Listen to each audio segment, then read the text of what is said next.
नमस्कार दोस्तों, स्वागत है आपका लर्निफाई के इस यूट्यूब चैनल में। तो पिछले लेक्चर में हमने देखा था मौर्योत्तर काल के बारे में। मौर्योत्तर काल मतलब मौर्य साम्राज्य के पतन के बाद में अपने पश्चिमोत्तर भारत में जो विदेशी साम्राज्य जो अपने यहाँ बने या विदेशी लोग जो यहाँ आए उन्होंने अपना साम्राज्य बनाया, उनके बारे में हमने पिछले लेक्चर में डिस्कस कर लिया था। उनमें से कौन थे? सबसे पहले आए थे कौन? हिंद यूनानी। फिर कौन आए थे? फिर आए थे शक। फिर कौन आए थे?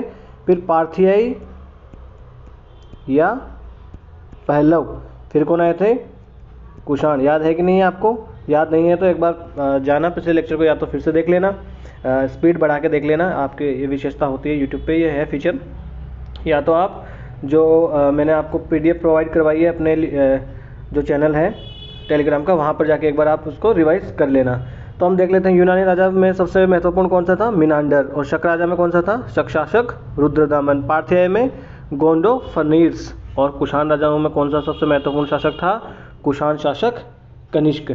तो कल हमने क्या किया था कि मुख्य तौर से राजाओं के बारे में देखा था कि कौन कौन से साम्राज्य, कौन कौन से वंश यहाँ पर आए, उनका क्या इतिहास रहा है, वो पहले कहाँ रहते थे, फिर वो इंडिया में आए, इंडिया में क्यों आए, ये सब चीज़ें हमने कल देख ली थी। आज हम देखने वाले हैं कि जब मध्य एशिया के उन साम्राज्यों के साथ या मध्य एशिया के उन लोगों के साथ अपना संपर्क हुआ भारतीय लोगों का, तो उसके प्रभाव जो है भारत में क्या क्या हुए, वो प्रभाव आज के लेक्चर में हम डिस्कस करने वाले हैं।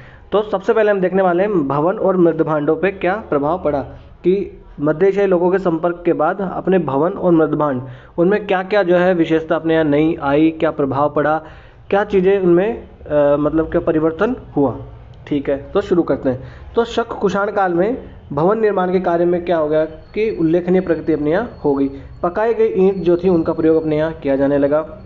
और सबसे बड़ी बात क्या हो गई, अपने यहाँ टाइलों का प्रयोग किया जाने लगा। जो खपरे जो होते थे, जो टाइल जिन्हें कहते हैं आज की भाषा में, उनका प्रयोग जो है मकानों में किया जाने लगा। फर्श पे भी किया जाने लगा और छत में भी किया जाने लगा। आप सोचेंगे कि सर ये खपरे या टाइल के हैं, तो ये देख सकते हैं अभी टेराकोटा की बनी हुई है ये टाइल या खपरे, ये ऐसे होते थे टाइल से खपरे। इनमें अलग अलग प्रकार के चित्र प्रतिकृतियाँ बनी होती थी। तो ये जो है हमने मध्य एशियाई लोगों से सीखा, भारतीय लोगों ने। हालांकि ये देखा जाए तो कोई एकदम बाहरी चीज़ नहीं थी, इससे पहले भी भारत में ये इस्तेमाल हुआ ही करती थी ये सारी चीज़ें, परंतु ये जो ऐसे चित्रकारियाँ वगैरह हो गई, ये सब चीज़ें नहीं होती थी। तो ये एक प्रभाव हो गया। और जो ईंटें होती थी पकाई की, उनसे फर्श बनाया जाने लगा। जैसे आज भी अगर आप कहीं गांव में चले जाओ तो सड़कें तक पकाई की मिट्टी की जो ईंट होती है उससे बनी होती है, या फर्श भी बने होते हैं, या आपके किसी के खुद के घर में भी होंगे ऐसे। फिर जो सुर्की या जो खपरा था, वो लगता है कि वो बाहर की वस्तु नहीं थी, परंतु फिर भी इस काल में इसका बहुतायत से इस्तेमाल होने लगा भवनों के निर्माण में। और जो ईंट के कुएँ बनाए जाने लगे अपने यहाँ भारत में, ईंटों के कुएँ बनाना जो है हमने कहाँ से सीखा? मध्य एशिया के प्रभाव स्वरूप हमने ये ईंटों के कुएँ बनाना सीख लिया। और कुषाण काल का सबसे एक विशेषता सबसे बड़ी क्या हुई कि जो मृदभांड इस काल में हुआ करता था वो कैसा था? लाल मृदभांड। और ये लाल मृदभांड कैसा था? ये सादा भी था और एक ऐसा पॉलिशदार वाला मृदभांड भी था। तो सादा मृदभांड का इस्तेमाल कौन करता होगा? जो सामान्य लोग होते होंगे वो सादा का इस्तेमाल करते होंगे, और जो पॉलिशदार होता होगा उसका इस्तेमाल कौन करता होगा? जो मतलब कि बड़े लोग होंगे, समृद्ध लोग होंगे, वो उसका इस्तेमाल करते होंगे, जैसे राजा महाराजा ऐसे लोग, सामंत लोग। तो लाल मृदभांड इस काल की विशेषता है। और जैसे हमने पिछले में भी देखा था, तो जैसे महाजनपद काल, उस काल की विशेषता क्या थी? NPPW, उत्तरी काला पॉलिशदार मृदभांड। मगर इस काल में क्या हो गया? अपने यहाँ क्या आ गया? लाल मृदभांड जो है इस काल की विशेषता है। एग्जाम में अगर ऐसा पूछा जाए या मैच करवाने के लिए दे दे कि चित्रित धूसर मृदभांड, लाल मृदभांड और उत्तरी काला पॉलिशदार मृदभांड, तो आपको ध्यान रखना है कि कौन सा मृदभांड किस काल से संबंधित उस काल में हुआ करता था। फिर देखते इस काल में क्या होगा कि जो पुहार और जो टोंटे वाले पात्र हैं उसका इस्तेमाल इस काल में ज़्यादा होने लगा। और वो किसके काम में ज़्यादातर आते थे? जो मदिरा आती थी उसको परोसने के काम में वो आया करते थे। आप ये इस प्रकार के जो है बर्तन आप देख सकते हैं, इनमें हत्थे बने होते थे और ये मदिरा को परोसने या मदिरा को बनाने इस काल में आया करते थे। तो ये टोंटे वाले पात्र जो है ये भी हम अपने यहाँ पर उस काल में इनका भी प्रचलन बढ़ गया। तो ये चीज़ें हमारे भवन और मृदभांडों में अपने यहाँ हो गई। तो भवन और मृदभांडों में हमने देख लिया, क्या देख लिया? टाइल्स और खपरे, उनका इस्तेमाल अपने यहाँ होने लगा। पकी ईंटों की जो पकी मिट्टी की जो ईंटें थी, सॉरी, उनका इस्तेमाल होने लगा किसमें? फर्श बनाने में। फिर हमने क्या देखा, उसके बाद में हमने देखा कि ये जो टोंटी वाले पात्र हैं उनका इस्तेमाल अपने यहाँ होने लगा, और लाल मृदभांड जो है इस काल की सबसे बड़ी महत्वपूर्ण विशेषता है। अब हम देख लेते हैं कि उस काल की सेना कैसी रही होगी। तो इससे पहले भारत में जो सेना हुआ करती थी, हालांकि उसमें घोड़ों का इस्तेमाल होने लगा था वैदिक काल में ही। जब आर्य लोग आए तो वो भी अपने साथ घोड़े लेके आए थे, परंतु इस काल में जो अश्वरोही जो सेना थी वो उत्कृष्ट अश्वरोही सेना बन गई। कैसे बन गई कि इस काल में सेना के इस्तेमाल में घोड़ों का प्रयोग होने लगा, और उसमें कुछ नई नई चीज़ें भी जुड़ गई, जिसकी वजह से क्या हुआ, वो और भी उत्कृष्ट बन गए। कैसे बन गए, जैसे कि वो लोग क्या करते थे, रकाब उसका इस्तेमाल करने लगे, जिसको पैर में फंसा लेते थे, तो उससे क्या होता था कि वो आराम से वो घुड़सवारी करने में उनको आसानी होती थी। जीन मतलब आप समझते हैं, घोड़े के ऊपर जो सीट सी लगाई जाती है बैठने के लिए, वो जीन होती है। फिर लगाम का इस्तेमाल भी अपने यहाँ ये होने लगा। और हमें पता कैसे लगता है कि हाँ ऐसा इस काल में होता था, तो ये देखिए, ये मूर्ति जो है ये बेग्राम जो है अफगानिस्तान में वहाँ पाई गई है। तो इस मूर्ति में आपको एक अश्वरोही दिखाया गया है। तो उस काल में ऐसी बहुत सारी मूर्तियाँ बनी हैं जिसमें अश्वरोही की प्रतिकृतियाँ या मूर्तियाँ उसमें दर्शाई गई है। इसका मतलब वो उत्कृष्ट अश्वरोही उस काल में होते थे। फिर क्या हुआ, वो लोग जब यहाँ पर आए तो उन्होंने नई नई चीज़ें अपने को प्रदान करी, जैसे कि उनके पास अपनी कोई लिपि, अपनी कोई भाषा या कोई धर्म उनके पास नहीं था।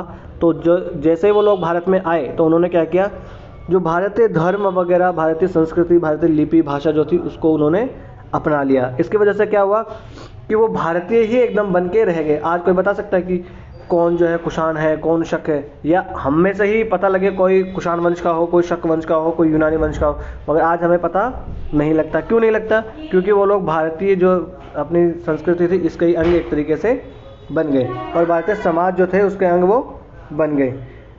फिर हम देख लेते हैं कि वो विलक्षण अश्वरोही उस काल में हुआ करते थे। और ये पक्की मिट्टी की मूर्ति जो है हमें कहाँ प्राप्त हुई है, अफगानिस्तान से प्राप्त हुई है। तो वो बहुत ही उत्कृष्ट अश्वरोही और सेना उनकी बहुत अच्छी हुआ करती थी। वो घोड़े पर चढ़कर जो है वो सेना मतलब युद्ध में जाया करते थे। ये हमने देख लिया। फिर उनके बारे में एक विशेष बात क्या थी कि वो जब युद्ध पे जाते थे तो कवच जो है उसको धारण किया करते थे, और भाले और बर्छियों से वो लड़ाई करते थे। ये आप देख सकते हैं, ये ऐसे भाले ऐसे होते हैं, बर्छियाँ भी ऐसे ही होती है, बस उसके आगे ऐसा ऐसा बना होता है जो धारदार आगे, उससे वो अपने जो शत्रु होते हैं उन पर वार करते हैं। तो भाले और बर्छियों से वो लड़ाई करते थे, और वो ये देख लीजिए आप, ये ऐसा कवच उस काल में वो धारण किया करते थे। और वो रस्सी का बना हुआ एक रकाब भी धारण करते थे घोड़े पर बैठते वक्त। उसमें क्या करते थे, उस रकाब में पैर फंसा लेते थे। जैसे आज भी आपने किसी ने घुड़सवारी की होगी तो रकाब होता है जिसमें पैर जो है वो फंसा लिए जाते हैं। तो इससे पहले ऐसा नहीं हुआ करता था। अगर घुड़सवारी करते भी थे तो वो जीन वगैरह इन चीज़ों का इस्तेमाल वो नहीं करते थे। अब इन चीज़ों का इस्तेमाल कहाँ से सीखा हमने, इन्हीं शक और कुषाण लोगों से हमने सीखा। फिर इन लोगों ने हमें क्या सिखाया, पगड़ी पहनना, है ना, ट्यूनिक यानी कुर्ती, जो ऐसे लंबा सा कुर्ता टाइप का पहनते हैं वो। फिर जैसे आगे हम एक मूर्ति देखेंगे कनिष्क की, उसमें वो लंबा सा एक जो है कुर्ता पहने हुए हैं, वो पाजामा पहनना और भारी लंबे कोट पहनना, ये सब किसने चलाया, शकों और कुषाणों ने ही चलाया। उसका परिणाम आज भी देख सकते हैं आपकी, जो अफ़गान लोग और जो पंजाबी लोग हैं वो लोग आज भी पगड़ी और जो है शेरवानी पहनते हैं। और वो शेरवानी किसका बदला रूप है, वो जो लंबा कोट था ना उसी का बदला रूप क्या बन गया, शेरवानी आज बन गया। तो आज भी हम देख सकते हैं कि जो अपने जो उत्तर पश्चिम वाला इलाका है, चाहे वो अफ़गान हो चाहे वो पंजाबी हो, वो जो है वो लंबे लंबे सूट जो है इस तरीके के वो पहनते हैं, ठीक है, शेरवानी जैसे। तो वे इसी का परिणाम है, वो संस्कृति आगे से आगे चलती रही है। फिर वो लोग क्या करते थे, टोपी धारण किया करते थे। ये देखिए आप, ये सिर पर जो आप टोपी देख सकते हैं, ये टोपी देख सकते हैं, वो टोपी धारण किया करते थे। शिरस्त्राण और बूट भी वो पहना करते थे युद्ध में जाने से पहले। तो शिरस्त्राण का मतलब क्या होता है, जो ये कवच आप धारण कर लेते हैं और उसके सर के ऊपर ये जो रख लेते हैं ना, ऐसा देखिए इसमें आप देख सकते हैं, ऐसा वो धारण किया करते थे। और ये देखिए आप, बूट भी वो उस काल में पहनते थे। तो ये लोगों, इन चीज़ों का प्रचलन किसने किया, इन्हीं शक और कुषाण लोगों ने इनका प्रचलन भारत में किया। इन्हीं विशेषताओं के बदौलत उन्होंने क्या किया, ईरान, अफगानिस्तान, पाकिस्तान और भारत के जो अपने विरोधी थे उन पर उन्होंने अपनी विजय पाई। कैसा विजय पाई, वो उत्कृष्ट अश्वरोही थे, यानी अपने वाले क्या करते थे, अगर घोड़े का इस्तेमाल करते भी थे तो ना लगाम का इस्तेमाल, ना जीन का इस्तेमाल, ना रकाब का इस्तेमाल। तो उससे क्या होता था कि वो कंफर्टेबल होके युद्ध नहीं कर सकते थे। उनको तो ये ही डर सताता रहता था कि कहीं गिर के हाथ पैर ना तुड़वा लें। और फिर क्या होता था कि ये कवच धारण करना, शिरस्त्राण पहनना, बूट पहनना, ये सब चीज़ें क्या होती थी कि आदमी को युद्ध में जाने से पहले एकदम पूरा तैयार कर देती थी। इन्हीं चीज़ों की वजह से उन्होंने क्या कर लिया, अपने विरोधी जो थे उन पर विजय प्राप्त कर ली। तो ये हमने देख लिया कि उस काल की सेना जो है या वो कैसे उत्कृष्ट अश्वरोही हुआ करते थे। अब हम देखेंगे कि व्यापार और खेती, इस पर कैसा प्रभाव उस काल में पड़ा। तो मध्य एशिया से संपर्क जब अपना हुआ, उसके परिणाम स्वरूप क्या हुआ, अल्ताई पहाड़ जो है, अल्ताई पहाड़ कहाँ है, अल्ताई पहाड़ हैं अपने मंगोलिया में। और मंगोलिया कहाँ है, ये चाइना है, ये चाइना के ऊपर, ये ऊपर इधर रशिया है, और ये जो इधर एक छोटा सा देश है वो है मंगोलिया। तो मंगोलिया में क्या था, अल्ताई पहाड़। तो जो अल्ताई पहाड़ थे वहाँ से क्या होता था, इनको सोना प्राप्त हो जाता था, क्योंकि यहाँ तक इनका साम्राज्य फैला हुआ था। तो वहाँ से इनको बड़ी मात्रा में सोना प्राप्त हो जाता था। फिर ये लोग क्या करते थे कि रोमन साम्राज्य के साथ भी व्यापार ये किया करते थे। तो रोमन साम्राज्य जो है ये यहाँ तक फैला हुआ था इस काल में, बहुत बड़ा जो है रोमन साम्राज्य हुआ करता था और बड़ा ही समृद्ध हुआ करता था। तो उसके साथ भी अपना व्यापार हुआ करता था। तो उसकी वजह से क्या हुआ, इनको बड़ा ही लाभ पहुंचा। फिर सबसे बड़ी एक सोने पे सुहागा इनका क्या हो गया कि जो रेशम मार्ग था, वो रेशम मार्ग पे इन्होंने कब्जा कर लिया। यानी कि रेशम मार्ग इनके साम्राज्य से होके गुजरता था। रेशम मार्ग क्या था कि चीन से, देखिए ये जो दिखाया गया आपको, ये सब रेशम मार्ग है। तो चीन से क्या होता था कि इस मार्ग के थ्रू जो व्यापारिक वस्तुएं जो है वो कहाँ ले जाई जाती थी, पश्चिमी एशिया और यूरोप के देशों में इस काल में ले जाई जाती थी। अपना जो रोमन साम्राज्य था वहाँ तक ये चीज़ें ले जाई जाती थी।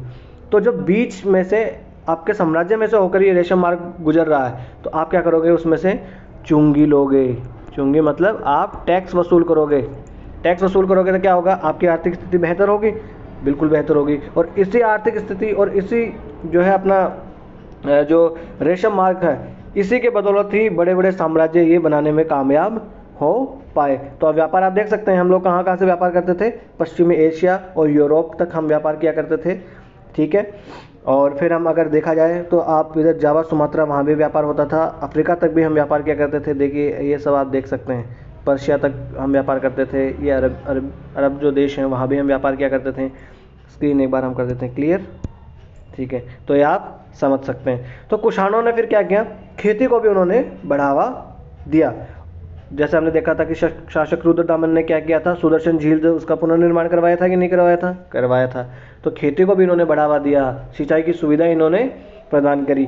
तो इसकी वजह से भी क्या हुआ, जैसे अगर आज देखा जाए तो इसकी वजह से इनकी जो है क्या हुआ, इनकी अर्थव्यवस्था बड़ी ही सुदृढ़ हुई। आज अगर देखा जाए तो पाकिस्तान, अफगानिस्तान और पश्चिम एशिया में ऐसे इनके पुरातात्विक अवशेष मिले हैं कि ये सिंचाई के साधन उस काल में ये उपलब्ध करवाया करते थे अपने किसानों को।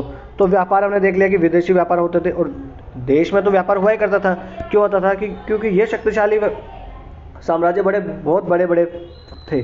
तो जब भी साम्राज्य शक्तिशाली होगा और उसमें शांति होगी, व्यापार और वाणिज्य बढ़ेगा।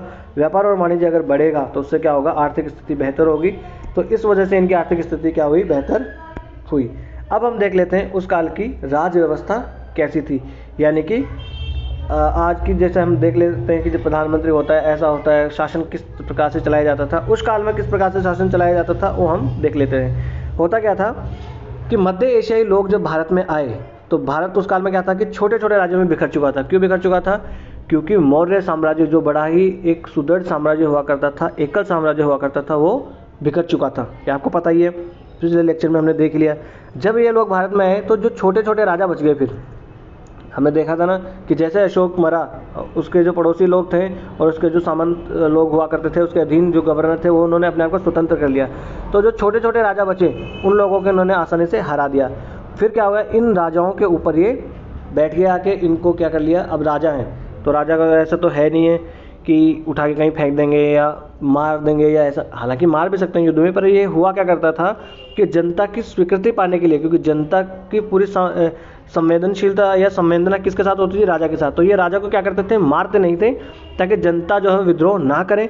ये क्या क्या करते थे कि जो राजा होता था उसको अधीनस्थ राजा बना लिया करते थे कि भाई साहब आप हमारे अधीनस्थ राजा हो, आप हमारे छोटे भाई हो, बस साल में 1-2 बार आना, आप क्या करना, मस्त मस्त कपड़े ले आना, कुछ गहने वहने ले आना, आके हमको नमस्ते कर लेना और बस आप घर जाना और जाके आराम से अपना राजकाज संभालना। बस टैक्स वैक्स टाइम से देते रहना, इससे पहले कि हम लोग वहाँ लठ बजाने आए आप टाइम पे टैक्स वैक्स दे देना। तो वो जो अधीनस्थ राजा हो गए, उन राजाओं के ऊपर इन्होंने अपने आप को बैठा लिया। तो ये क्या कहलाए, इन्होंने अपने आप को एक उपाधि धारण करवा ली, क्या कि हम है महाराजाधिराज। इस उपाधि से ही हमें पता लगता है कि कोई अपने आप को महाराजाधिराज कह रहा है, इसका मतलब उसके अंडर में कुछ तो राजा हुए होंगे। और वो राजा कौन थे, तो यहाँ के स्थानीय जो राजा थे, जब अब उनकी हालत क्या हो गई, सामंतों वाली हो गई। ठीक है, फिर क्या था, राजा का जो है वो अवतार, राजा को क्या माना जाता था, देवता का अवतार माना जाता था। हालांकि ये तो वैदिक काल से अपने यहाँ शुरू हो गया था कि राजा जो था वो देवता का अवतार है, यानी कि राजा को किसने भेजा है, देवता ने भेजा है। और राजा चाहे छोटा भी हो तो उसकी बात हमें माननी चाहिए। क्यों, उसको देवताओं ने, भगवान ने भेजा है आके हमारे कल्याण के लिए। ऐसा क्यों कहा जाता था, ताकि राजा का जो पद था उसमें वैधता बढ़ाई जा सके। अगर ऐसा नहीं कहेंगे, ऐसा नहीं मानेंगे तो फिर तो राजा की बात कोई मानेगा ही नहीं। तो इसलिए जो है राजा को क्या कह दिया जाता था, देवता का अवतार। तो शक और कुषाण लोगों ने भी अपने आप को क्या मान लिया, राजा देवता का अवतार अपने आप को बताना शुरू कर दिया। जैसे अशोक अपने आप को क्या बताता था, देवों का प्रिय अपने आप को कहता था कि नहीं कहता था, देवानाम प्रिय प्रियदर्शी। इसका मतलब अशोक जो है वो देवताओं का प्रिय है। और कुषाण राजाओं ने अपने आप को क्या कहा, देवपुत्र कहा। और ये देवपुत्र की उपाधि उन्होंने कहाँ से ली, उन्होंने चीनियों से ली। क्योंकि चीनी जो लोग थे वो अपने आप को क्या कहते थे, राजा को वो कहते थे स्वर्ग का पुत्र। तो वो स्वर्ग का पुत्र कहते थे, ये क्या कहते थे, देवपुत्र कहते थे अपने आप को। तो चीनियों से उन्होंने ये उपाधि ले ली। फिर उन्होंने क्या चलाया, छत्रप प्रणाली चलाई। जैसा हमने मौर्य शासन में क्या देखा था कि केंद्र में राजा हुआ करता था, फिर उसके जो प्रांतीय शासन होता था वो गवर्नरों के अधीन होता था। ठीक है ना, वो हमने देख लिया। अब इसके काल में, इनके काल में क्या हो गया था कि छत्रप प्रणाली इन्होंने अपनाई। क्योंकि ये छत्रप प्रणाली वजह से सिकंदर आया था, तब भी अपनी छत्र में स्थापित करके गया था। तो ये होता था कि जो प्रांत अपना होता है उसके अंदर ही छोटे छोटे जो आप उपराज्य बना दिए, वही क्या होते थे, क्षत्रिपियाँ उस काल में होती थी। और हर क्षत्रिपियाँ क्या होती थी, एक क्षत्रप को दे दिए जाती थी कि भाई साहब आप जो है एक क्षत्रप हैं, आप यहाँ का शासन संभालना। और इनकी एक विशेषता क्या थी कि वो सैनिक शासन अपनाया करते थे। यानी कि जो क्षत्रप होता था वो क्या होता था, एक सैनिक हुआ करता था। यानी सिविल वाले आदमी को ये नहीं देते थे, ये सैनिक को देते थे। और सैनिक शासन की परिपाटी भी इन्होंने चलाई अपने यहाँ भारत में। ठीक है, फिर इनकी एक अनोखी विशेषता हमें देखने को मिलती है जो अपने यहाँ पहले नहीं देखने को मिली। वो विशेषता क्या थी कि ये यहाँ पर क्या था कि 2 राजा एक साथ शासन करते हुए हमें पाए गए हैं कि 2 आनुवंशिक राजा हैं, वो एक साथ ही शासन कर रहे हैं। ऐसे कभी कभी बाप और बेटे की भी हो सकती है, कभी कभी 2 भाइयों के शासन भी एक साथ मिल सकते हैं। ऐसी प्रथाएं हमें कहाँ से मिली, इन्हीं जो अपने मध्य एशियाई लोग आए, इनकी वजह से हमें ऐसी परिपाटियाँ भारत में देखने को मिली। और फिर उन्होंने क्या किया था कि जो सैन्य परिपाटी जो है अपने यहाँ चलाई, यानी सेना का शासन ही होता था। जैसे आज मिलिट्री रूल जैसा हो जाता ना, वैसा ही मिलिट्री रूल उस काल में भी होता था। उस काल में फिर जो मिलिट्री रूल करता था उस आदमी को क्या कहते थे, स्ट्रेटोगोस कहते थे। कौन सी भाषा में, यूनानी भाषा में उसको स्ट्रेटोगोस कहते थे। ये क्वेश्चन पूछा जा सकता है कि प्राचीन कालीन भारत के संदर्भ में स्ट्रेटोगोस कौन होते थे, तो वो होते थे सैन्य शासक। चलो आगे चल लेते हैं। फिर अब देख लेते हैं कि भारतीय समाज जो है उसमें नए नए तत्व और अब क्या अपने यहाँ आ गए। क्या आ गए, अपने यहाँ शक लोग आए, यूनानी आए, पार्थियन या पल्लव आए, कुषाण आए। सब लोग अंततः क्या हो गए, उन्होंने अपनी अपनी व्यक्तिगत पहचान खो दी और वो पूरी तरीके से भारतीय बन गए। इनमें से क्या हुआ कि लोग, अधिकांश लोग जो थे इनमें से, वो किस रूप में भारत में आए थे, विजेताओं के रूप में भारत में आए थे। तो जब विजेताओं के रूप में आएंगे तो ऐसा तो है नहीं कि कोई भी आदमी हो, अगर आप भी कहीं विजय होकर जाओगे तो भैया क्या कहेंगे कि फर्स्ट वाली रो में हम बैठेंगे। तो ये भी आके बोले कि भैया हम भी इधर ही बैठेंगे आके। तो ब्राह्मण लोगों ने फर्स्ट रो में तो इनको बैठने नहीं दिया, बोल दिया कि आप एक काम करो, सेकंड रो में जाके बैठ जाओ, हमसे दूर हटो, इधर बैठने की जगह नहीं, उधर चलो उधर। तो उन्होंने उधर जाके बैठा दिया। उधर कहाँ बैठ गए, योद्धाओं में ये बैठ गए। योद्धा मतलब क्षत्रिय में इनको स्थान दे दिया गया। और मनुस्मृति में तो ऐसा भी कहा जाता है कि जो योद्धा अपने कर्तव्य से च्युत हो गए, यानी जो योद्धा, जो क्षत्रिय अपने कर्तव्य निभाने में असफल हो गए, वो लोग कौन हो गए, वही लोग शक और कुषाण थे। उन्होंने ऐसा बता दिया। इसकी वजह से क्या हुआ कि भारत में एक मिश्रित सी संस्कृति पैदा हो गई, है ना, वर्ण संकर प्रजातियां भारत में पैदा होने लगी। और भारतीय समाज में विदेशियों का आत्मसातकरण जितना हुआ है मौर्योत्तर काल में, उतना शायद ही कभी किसी और काल में हुआ होगा। ये मूर्ति आप देख सकते हैं, ये मूर्ति किसकी है? ये कुषाण शासक कनिष्क की ये मूर्ति है। ये मथुरा से पाई गई है। इसका सर जो है यानी सिर इसका हमें नहीं मिला है। आप देख सकते हैं इसका जो आप इसका पहनावा देख सकते हैं, ये बूट देख सकते हैं, तलवार देख सकते हैं। इसके नीचे जो है लिखा हुआ भी है क्या? कनिष्क। तो ये सब चीज़ें हमने कहाँ से सीखी? ये देखिए, ये लंबा सा एक ये धारण करना, ठीक है, ये तलवार, ये बूट धारण करना, ये कहाँ से हमने सीखा है? ये हमने सीखा है इन्हीं मध्य एशियाई लोगों से, ठीक है। अब हम चल लेते हैं उस काल में धार्मिक विकास किस प्रकार से हुआ था। तो उस काल में क्या हुआ कि जो ये लोग बाहर से आए, इन लोगों के पास हमने देखा पहले ही कि इन लोगों के पास कोई अपना धर्म, लिपि, भाषा ऐसा कुछ नहीं था। जब ये भारत में आए तो उस काल में क्या था कि मौर्य काल में अपने यहाँ कौन सा धर्म चल रहा था? बौद्ध धर्म बड़े जोर शोरों से चल रहा था। दूसरे धर्म भी तो चल ही रहे थे साथ साथ में। हाँ, तो क्या हुआ, इन लोगों में से जो आए उन लोगों ने, कुछ लोगों ने तो कौन सा धर्म अपना लिया? वैष्णव धर्म अपना लिया, ठीक है। जैसे यूनानी राजदूत है हेलियोडोरस, उसने क्या किया था कि मध्य प्रदेश में जो विदिशा है वहाँ पर एक एक स्तंभ खड़ा किया था। किसकी पूजा के लिए? वासुदेव के लिए। और वासुदेव कौन थे? ये वासुदेव थे कृष्ण या विष्णु के अवतार। तो इन्होंने क्या किया? वैष्णव धर्म धारण कर लिया। इसका मतलब आप समझ रहे हैं? ये चीज़ें याद रखनी है कि उस काल में जो है कैसे विविधता पाई जाती थी, क्योंकि ये इतने सहिष्णु राजा थे। इन्होंने एक साथ जो है वो बौद्ध धर्म भी अपनाया, इन्होंने वैष्णव भी अपनाया, शैव धर्म भी इन्होंने अपनाया। तो कितनी सहिष्णुता उस काल में हुआ करती थी।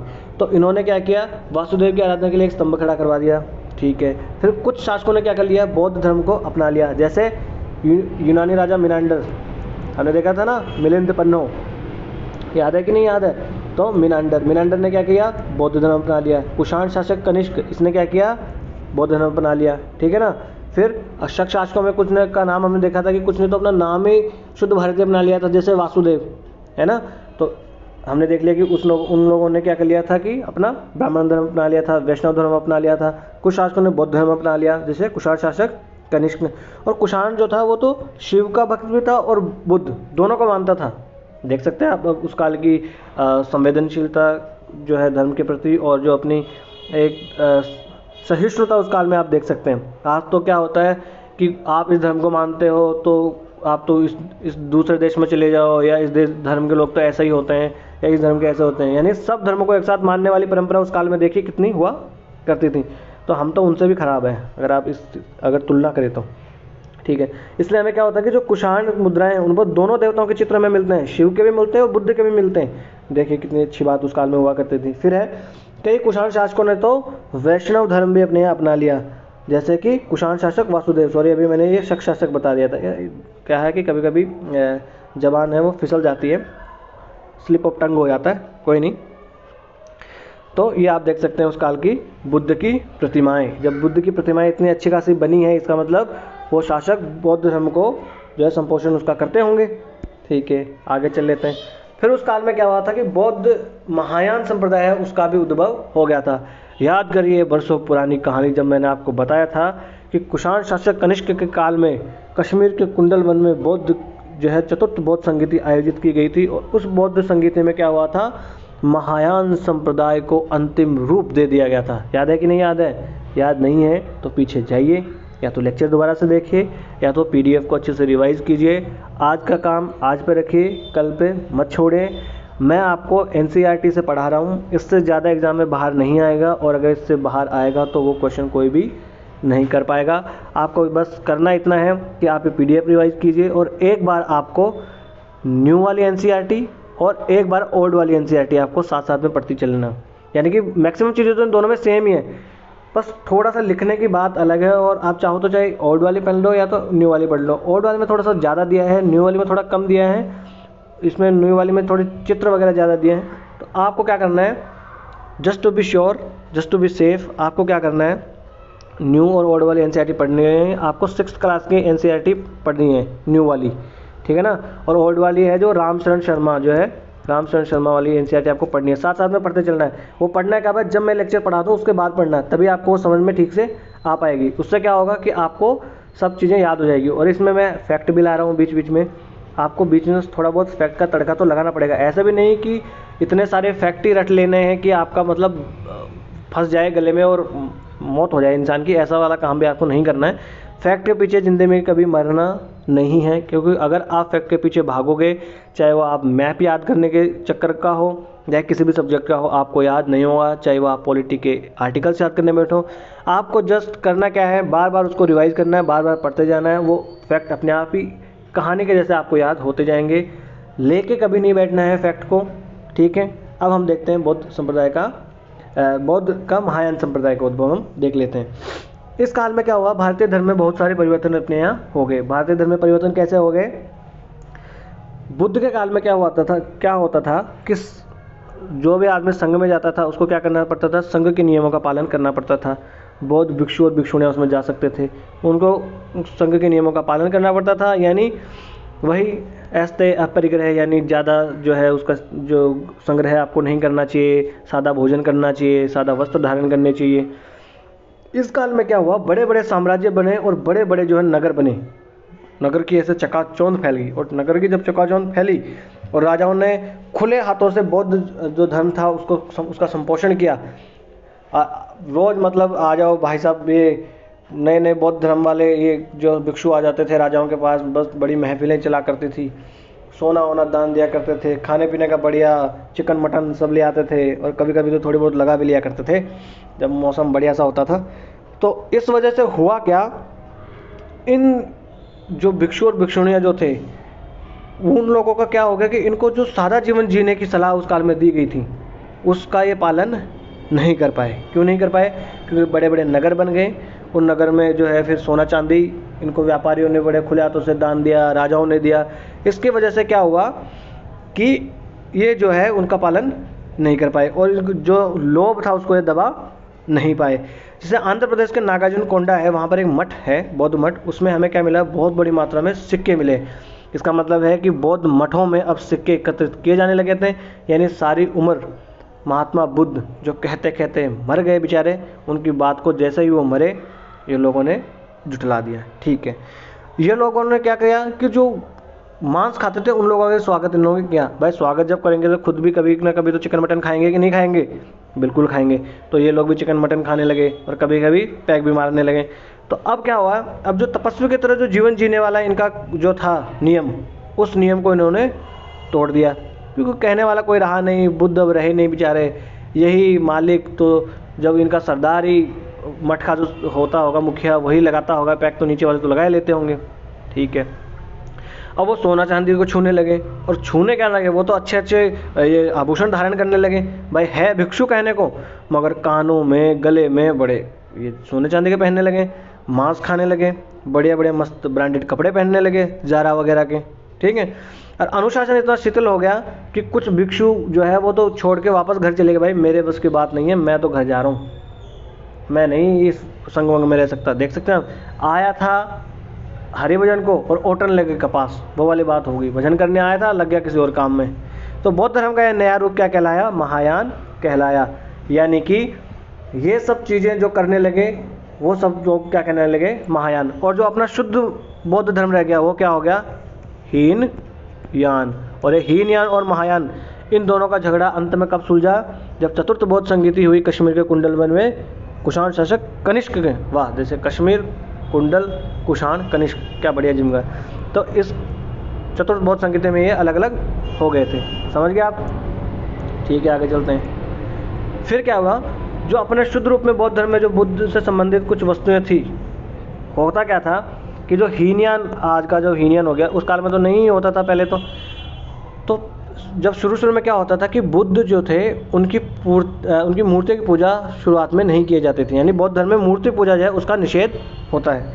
परंतु जैसे ये महायान वाले आने लगे, इन्होंने क्या कर दिया, जैसे ऐसे ऐसी मूर्तियाँ बना दी, सोने की, चांदी की, पत्थर की, कैसी बना दी इन्होंने, और उनकी पूजा ये करने लगे। तो जो हीनयान वाले कैसे पूजा करते होंगे, वो पूजा करते थे इन लोगों की, मतलब एक प्रतीक के रूप में पूजा करते थे। जैसे चक्र के रूप में पूजा कर ली, जैसे घोड़े के रूप में पूजा कर ली, सांड के रूप में पूजा कर ली, ऐसा वो बुद्ध को पूजा करते थे स्तूप के रूप में। और जो बुद्ध जो थे, महात्मा बुद्ध, उनसे जुड़े अवशेष जो हैं उनके प्रतीक के रूप में पूजा कर ली। परंतु ये बौद्ध धर्म वाले क्या करने लगे, बुद्ध की मूर्तियाँ बनाने लगे, उनकी पूजा करने लगे। और ऐसा आप मानोगे नहीं कि इस दुनिया में, मतलब भारत में, अगर किसी व्यक्ति की व्यक्तिगत पूजा किसी मूर्ति की गई तो वो है ही महात्मा बुद्ध की। और देखिए महात्मा बुद्ध जिस काम को ना करने के लिए कहते कहते मर गए बेचारे, उसको जैसे ही उनकी मृत्यु हुई उन्होंने उन्हीं की मूर्ति बनाकर पूजा कर दी। ये आप विडंबना देख सकते हैं। हाँ, तो जो शुद्धाचारी संप्रदाय तो रह गया, यानी जो सिर्फ बुद्ध की बात मानने वाला रह गया कि भैया ये संग्रहण हम नहीं करेंगे, सादा जो जीवन जिएंगे, सादा भोजन करेंगे, सादा वस्त्र धारण करेंगे। उन लोगों को क्या कह दिया, हीन, यानी कि आप तो हीन हो गए जी, और हम उल्टा सीधा काम कर रहे हैं, ये दारू चिकन पार्टी कर रहे हैं सब लोग, हम क्या हो गए, महान हो गए। तो आज भी लोग कहते हैं ना कि अगर कोई शराब नहीं पीता तो वो कूल नहीं है, मतलब शराब पीना, पार्टी करना, ये आज है कूल होने की या बड़ा होने की एक परिभाषा हो गई। आपको भी इन सब चीज़ों के चक्कर में नहीं पड़ना है, हम हीन व्यान वाले ही ठीक है। और कनिष्क जो था वो महायान संप्रदाय का सबसे बड़ा संरक्षक था, और उसने कश्मीर में जो बौद्ध संगीति ये परिषद जो है उसका आयोजन करवाया। और जो तीनों पिटक थे, कौन थे, सुत्त पिटक, विनय पिटक और अभिधम पिटक, इन पिटकों को पूरी तरह से व्याख्या करवा दी और एक ग्रंथ इन्होंने बना दिया। अब क्या किया उस ग्रंथ का, उस ग्रंथ की एक पोटली बनाई, यानी ताम्र पत्रों पे उनको लिखवाया। वो पत्थर कैसे थे, लाल थे, लाल ताम्र पत्रों पे कुदाया उनको। अब पत्थर का एक जो है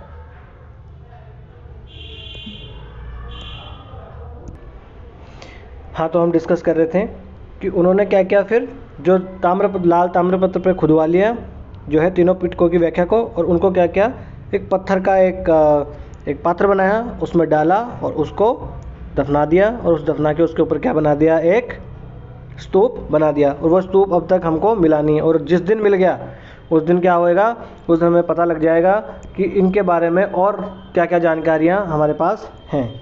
ठीक है, अब हम देख लेते हैं कला की गांधार और मथुरा शैली। गांधार नहीं है, गांधार है, प्रिंटिंग मिस्टेक है, सॉरी, टाइपिंग मिस्टेक।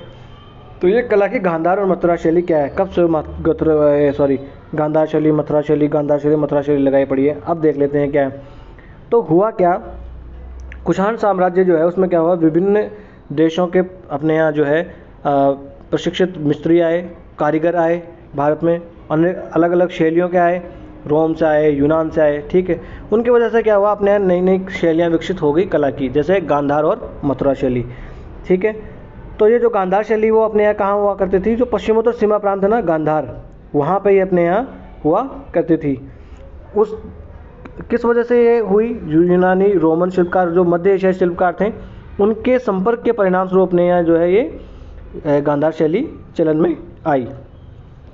इसमें क्या था, इस शैली में क्या था कि मूर्तियाँ जो है वो यूनान और रोम की जो मूर्तियाँ होती थी उसकी मिश्रित शैली में अपने यहाँ ये मूर्तियाँ बनाई जाने लगी। और जो बुद्ध के बाल जो थे वो यूनान और रोम की शैली में बनाए जाने लगे। अभी आगे आने वाले जो है स्लाइड्स में हम देखेंगे, एक चित्र देखेंगे बुद्ध का, और उसमें हम जानेंगे कि रोमन और यूनान के जो बालों की शैली कैसी हुआ करती थी, भी देखेंगे। ठीक है, तो गांधार कला का जो प्रभाव था वो क्या हुआ, मथुरा तक भी पहुंचा, परंतु हालांकि मथुरा जो था मूलतः देसी कला का ही वो केंद्र हुआ करता था। और यहाँ बुद्ध की अनेक सुंदर प्रतिमाएं जी भी बनाई गई है, कहाँ, मथुरा में। और इसमें सबसे जो महत्वपूर्ण कौन सी है, कनिष्क की बिना सिर की जो खड़ी मूर्ति है ना, जो हमने पीछे देखी, वो वाली मूर्ति सबसे बड़ी विशेषता है किसकी, मथुरा कला की। ठीक है, और जिसके निचले भाग में कनिष्क का नाम भी खुदा हुआ है। और वर्तमान महावीर की मूर्तियाँ भी जो है वो मथुरा शैली में बनी है, परंतु कृष्ण की मूर्तियाँ उपेक्षित है। जबकि मथुरा में तो कृष्ण जो है उनका जन्म और सारा उनकी बाल लीलाएं सब इधर तो माना जाता है मथुरा वाले इलाके में, परंतु कृष्ण की मूर्तियाँ जो इधर नहीं बनी है। एग्जाम में क्वेश्चन आ जाए, आप सोचो यार मथुरा में तो जो है मथुरा में है तो कृष्ण की मूर्तियाँ तो अवश्य ही बनी होगी, नहीं। परंतु अब एक चीज़ आप देख सकते हैं, जो गांधार कला थी वो शुद्ध रूप से बौद्ध कला थी, ऐसा क्वेश्चन बनते हैं एग्जाम में। और इसको विस्तृत रूप से हम कब पढ़ेंगे, जब हम कला और संस्कृति पढ़ रहे होंगे ना, आर्ट एंड कल्चर, तब हम इसको विस्तृत रूप से पढ़ेंगे। एक गांधार कला और मथुरा शैली जो है कौन सी है वो और भी विस्तृत रूप से देखेंगे तब। ठीक है, अब एक ओवरव्यू ले लेते हैं। तो जो ये गांधार कला थी ये शुद्ध रूप से बौद्ध थी, और मथुरा कला क्या थी, ये तीनों धर्मों से संबंधित थी, यानी कि हिंदू धर्म, यानी जो ब्राह्मण धर्म हुआ करता था, बौद्ध धर्म और जैन धर्म से। जैन धर्म में आप देख सकते हैं ना, यहाँ पर महावीर की मूर्तियाँ बनाई गई है। हाँ, तो ये तीनों धर्मों से संबंधित ये हुआ करती थी। फिर एक शैली अपने यहाँ कहाँ आई, नागार्जुन कोंडा और जो अमरावती है आंध्र प्रदेश में, वहाँ अपने यहाँ जो है एक और नई शैली आई, अमरावती शैली। इस शैली में क्या होता था कि इसमें बुद्ध की एकल प्रतिमाएं नहीं बनाई जाती थी। कैसी प्रतिमाएं बनाई जाती थी, जो बुद्ध के पूर्व जन्म की कथाएं, यानी जो जातक कथाएं हैं, उस प्रकार की जो है कथानक वाली उस काल में वहाँ पर मूर्तियाँ बनाई गई थी। और इसमें क्या, सफ़ेद संगमरमर का प्रयोग किया गया था। कौन सी कला में, अमरावती वाली कला में। और मथुरा कला में लाल बलुआ पत्थर का। और गांधार शैली में कौन सा पत्थर का, जो नीला चित्तीदार एक बलुआ पत्थर होता है, उसका इस्तेमाल किया गया था। तो ये इनमें थोड़ा सा अंतर आप जान लीजिए, ताकि जब हम गांधार कला, मथुरा कला पढ़ें आर्ट एंड कल्चर में, तो आपको थोड़ा थोड़ा एक याद रहे। तो थोड़ा थोड़ा पढ़ेंगे, एकदम से नहीं, एकदम से पढ़ोगे तो कन्फ्यूज हो जाओगे एकदम आप। ठीक है, आगे चलते हैं। ये आप देख सकते हैं, ये है आपकी कला की गांधार शैली और ये है मथुरा शैली। देखिए गांधार शैली में ये बाल आप देख सकते हैं ऊपर किस प्रकार, ये देखिए यहाँ किस प्रकार से बने हुए हैं। ये यूनानी रोम जो है उस शैली से प्रभावित हैं। और आप देख सकते हैं ये मथुरा में कैसे हैं, यहाँ पे हष्टपुष्ट दिखाया गया है, थोड़ा सा तंग शरीर पहने, ये कपड़े पहने दिखाया गया है। और ये आप देख सकते हैं, अंतर आपको नज़र आ रहा होगा, ठीक है ना। ये कला की गांधार और मथुरा शैली उस कला में काल में हुआ करती थी। ये हम देख सकते हैं, ये है सांची का स्तूप, सांची स्तूप है ये। और ये क्या है, ये भरहुत का स्तूप है। तो ये भरहुत स्तूप, सांची स्तूप कब बनाए गए, मौर्योत्तर काल में ही बनाए गए। उसमें ऐसे पट्टचित्र लगे होते थे। ये पट्टचित्र क्या है, देखिए पत्थर पर ये अच्छे से मूर्तियाँ उसमें उकेरी जाती थी। देखिए जो हाथी वगैरह सब दिखाए गए ना, ये जातक कथाएं हैं। ठीक है जी, आगे चल लेते हैं। अब हम देख लें उस काल में साहित्य और विद्या के क्षेत्र में क्या क्या जो है विकास उस काल में हुए। तो जो विदेशी राजा थे उन्होंने संस्कृत साहित्य था उसका खूब संपोषण किया। हालांकि प्राकृत भाषा जो है वो भी चलती रही, ईसा की 4वीं सदी तक जो है वो चलती रही अपने यहाँ प्राकृत भाषा भी, मगर संस्कृत भाषा जो है उसका इस्तेमाल जो है खूब होने लगा इन विदेशी राजाओं के काल में। ठीक है जी, अब हम देख लेते हैं जैसे काव्य शैली का सबसे पहला नमूना हमें कहाँ मिला, रुद्रदामन का काठियावाड़ में जो जूनागढ़ अभिलेख मिला है, ये संस्कृत भाषा में लिखा गया है, शुद्ध संस्कृत में। और विदेशी होते हुए भी संस्कृत में शासक रुद्रदामन ने लिखवाया। ठीक है, फिर देख लेते हैं अश्वघोष। उस काल में अश्वघोष नाम का एक बड़ा ही साहित्यकार हुआ और कुषाण जो लोग थे उनका उसको संपोषण प्राप्त हुआ करता था। उसने 2 किताबें लिखी, क्या, एक तो बुद्ध चरित्र और एक सौंदरानंद। बुद्ध चरित्र में क्या था, बुद्ध जो थे महात्मा बुद्ध उनकी जीवनी थी, और एक उन्होंने लिखी सौंदरानंद। ये इंपॉर्टेंट है, ये ऐसे इनको सिर्फ पढ़ने में ही मत लेना इनको हल्के में, ये याद रखना। बुद्ध चरित्र और सौंदरानंद किसने लिखी, अश्वघोष ने लिखी। पूछा जा सकता है एग्जाम में, पूछा गया भी है ऑलरेडी, ठीक है ना। और ऐसा भी पूछ सकते हैं कि प्राचीन काल में अश्वघोष कौन था। अश्वघोष कोई चिकित्सक था, अश्वघोष एक जो है वो एक साहित्यकार था, ऐसे क्वेश्चन बने हैं। एक राजा था, एक मंत्री था, ऐसे क्वेश्चन बने, ठीक है ना। तो अनगिनत अवदानों की भी उस काल में रचना की गई। ये अवदान क्या होते थे, ये अवदान जो है बौद्ध धर्म से संबंधित ग्रंथ हुआ करते थे। अवदान किस धर्म से संबंधित हैं, तो बौद्ध धर्म से। जैसे दिव्यावदान, महावस्तु उस काल में भी लिखे गए। ठीक है, फिर यूनानी जो लोग थे उन्होंने क्या किया, अपने पर्दे का प्रचलन आरंभ कर दिया। यानी जो हम नाटक देखते हैं तो वहाँ पर जो पर्दा गिरता है, वो पर्दा जो है उसका प्रचलन किसने आरंभ किया था, यूनानियों ने। इसकी वजह से नाट्य कला के विकास में अपने यहाँ उन्होंने योगदान दिया। भाई जब पर्दा आ गया तो अच्छे से हम नाटक कर सकते हैं कि नहीं कर सकते, दिखा सकते हैं कि नहीं दिखा सकते हैं। हाँ, ये पर्दा यूनानियों की देन है, इसलिए इस पर्दे को क्या कहा जाने लगा, इसको यवनिका ही कहा जाने लगा। और यवनिका से एक और मुझे एक चीज़ याद आई, जो काली मिर्च अपनियाँ होती है, ये भी इसका भी यवन में जो है जो यूनान है वहाँ पर बड़ा ही प्रचलन था अपने भारत की, इसलिए उसको यवन प्रियक भी कहा जाता था। जब सातवाहन काल पढ़ेंगे तब हम इसके बारे में जानेंगे। ठीक है, अगर धर्मेतर, ये तो क्या होगा, धर्म से संबंधित साहित्य हो गया। अब धर्मेतर साहित्य देखें, यानी धर्म से इतर साहित्य देखें, तो उस काल के सर्वश्रेष्ठ कृति देखा जाए तो वात्स्यायन का कामसूत्र हुआ करती थी। ये कामसूत्र किससे संबंधित है, ये रति और प्रीति से संबंधित है, और ये रति शास्त्र की सबसे पुरानी पुस्तक है। आप देख सकते हैं आज, मतलब ये सेक्स एजुकेशन के बारे में है। मैं तो कह रहा हूँ कि ये जो ये कामसूत्र है वात्स्यायन, इसको स्कूल में और कॉलेजेस में इसको कंपलसरी करवा दिया जाना चाहिए, क्योंकि जो सेक्स एजुकेशन है उसकी बहुत आवश्यकता है आज के यूथ को। इसकी वजह से, एक प्रॉपर सेक्स एजुकेशन नहीं होने की वजह से ही रेप होने का एक कारण ये भी है कि हमारे पास जो है प्रॉपर सेक्स एजुकेशन नहीं है। बहुत सारे जो रोग हो जाते हैं वो रोग भी अगर होते हैं तो वो सेक्स एजुकेशन नहीं होने की वजह से ही होते हैं। तो देखिए उतने साल पुराने टाइम में ये लोग हमारे लिए ऐसा इतना महान ग्रंथ लिख के चले गए जिसकी हमें कोई कद्र नहीं है। ठीक है जी, आगे चलते हैं। फिर हम देखते हैं विज्ञान और प्रौद्योगिकी उस काल में कैसे कैसे बढ़ी। तो उस काल में खगोल शास्त्र और ज्योतिष शास्त्र इसकी खूब प्रगति हुई है ना। जैसे हमने देखा था कि 5 जो सिद्धांत होते हैं ज्योतिष के, उसमें से रोमक सिद्धांत और एक और सिद्धांत था, वो सिद्धांत तो हमने यूनानियों से ही ग्रहण किए, है कि नहीं। और यूनानी शब्द जो था ना होरोस्कोप, उसको संस्कृत में वो क्या हो गया, होरा शास्त्र, और उस होरा शास्त्र को ही संस्कृत में अगर देखा जाए तो क्या होता है, ज्योतिष शास्त्र उसे कहा जाता है। ठीक है जी।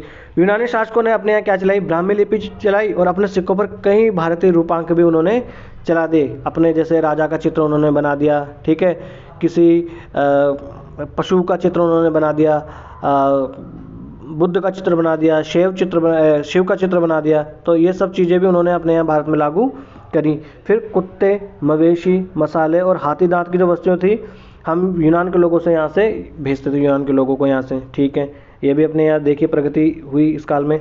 ठीक है, फिर यूनानी लोगों ने, भारतीय लोगों ने यूनानी से चिकित्सा शास्त्र, वनस्पति शास्त्र, रसायन शास्त्र में ऐसा लगता है कोई चीज़ सीखी नहीं है, वो अपनी खुद की इंडिजिनस ही है, भारतीय ही है। और इनका जो है, इन तीनों शास्त्रों का जो है विवेचन किसमें मिलता है, चरक और सुश्रुत ने जो संहिताएं लिखी है उनमें मिलता है। चरक और सुश्रुत उस काल के महान, अपने आप कह सकते हैं कि डॉक्टर, आज के ज़माने में कह सकते हैं वैद्य हुआ करते थे। चरक संहिता में तो बहुत सारी वनस्पतियों के नाम है जिन्हें गिना तक नहीं जा सकता है। ऐसे तो बहुत सारे अनगिनत औषधियों के नाम लिखे हुए हैं जिनसे दवाइयाँ बनती थी। और सुश्रुत संहिता में तो जो है शल्य चिकित्सा के बारे में लिखा हुआ है कि कैसे कैसे शल्य चिकित्सा की जा सकती है, यानी मोतियाबिंद का ऑपरेशन तक हम उस काल में कर लिया करते थे। देखिए टेक्नोलॉजी अपनी। ठीक है, और टेक्नोलॉजी के क्षेत्र में भारतीयों को मध्य एशियाई लोगों के संपर्क से हमें जरूर ही लाभ हुआ। जैसे चमड़े के जूते हम पहनने लगे, सिक्के ढालने की कला भी हमने उन्हीं से सीखी। पहले अपने यहाँ क्या होते थे, आहत मुद्राएं होती थी, यानी कि कैसे भी एक पकड़ा धातु, उसके ऊपर मारा जोर से तो वो उसमें ठप्पा मर्द बन जाता था, और आड़ी टेढ़ी कैसी भी हम मुद्राएं बना दिया करते थे। पर जैसे ही ये लोग आए मध्य एशियाई, तो देखा हमने हिंदू यूनानी लोगों ने सबसे पहले सोने का सिक्का, फिर कुषाण लोगों के सोने के सिक्के एक व्यवस्थित शेप में बने हुए। ठीक है, फिर शीशे का काम जो है वो भी हम लोगों ने किनसे सीखा, मध्य एशियाई लोगों से ही सीखा। तो आज का लेक्चर जो है हम करते हैं यहीं समाप्त। आज के लेक्चर में हमने क्या देख लिया, उस काल की राज व्यवस्था कैसे थी, अर्थव्यवस्था उस काल में कैसे थी, समाज उस काल में कैसा हुआ करता था, किस तरीके से जो है विदेशी व्यापार होता था, कुछ महत्वपूर्ण शब्दावलियाँ देख ली हमने। ठीक है, कुछ महत्वपूर्ण साहित्यकार हमने देख लिए। ये सब चीज़ें आपको याद रखनी है। आपको या तो अगर ये एक बार में याद नहीं हुई तो आप क्या करना, जो है दोबारा से लेक्चर को देख लेना, स्पीड बढ़ा के देख लेना। ठीक है, और जो मैं ये प्रोवाइड करवाने जा रहा हूँ आपको, इसकी PDF इस अपने टेलीग्राम चैनल पे, वहाँ जाके PDF आपको एक बार रिवाइज़ कर लेनी है। और मैंने जो आपको कहा कि NCERT जो है 6th की NCERT है, वो NCERT हमारे अतीत करके एक NCERT होगी, वो NCERT आपको पढ़ लेनी है। और ओल्ड NCERT है वो रामचरण शर्मा की जो NCERT है वो भी आपको पढ़ लेनी है। और वो कब पढ़नी है, मेरे लेक्चर देखने के बाद पढ़नी है, इससे ज़्यादा आपको पढ़ने की आवश्यकता नहीं है। ठीक है, आज का लेक्चर करते हैं यहीं समाप्त हम। और ये अपना टेलीग्राम चैनल है, इसकी PDF लेक्चर की यहीं मिलेगी। अगर आपको हमारा लेक्चर पसंद आया हो तो लाइक करिए, सब्सक्राइब करिए, और आप जैसे ही कुछ लोग जो पढ़ना चाहते हैं और जिनके पास रिसोर्सेज की कमी है, वो उन लोगों को शेयर कीजिए ताकि उनको भी लाभ हो सके। ठीक है, यहाँ से आप स्कैन कर सकते हैं। ठीक है, और आपको अगर और कोई भी इससे संबंधित कोई हमें सुझाव देना हो, कोई सलाह देनी हो, तो बेझिझक दीजिए आप। बड़े ही लोकतांत्रिक ढंग से हम अपने इस छोटे से परिवार को आगे बढ़ाएंगे। नमस्ते, धन्यवाद।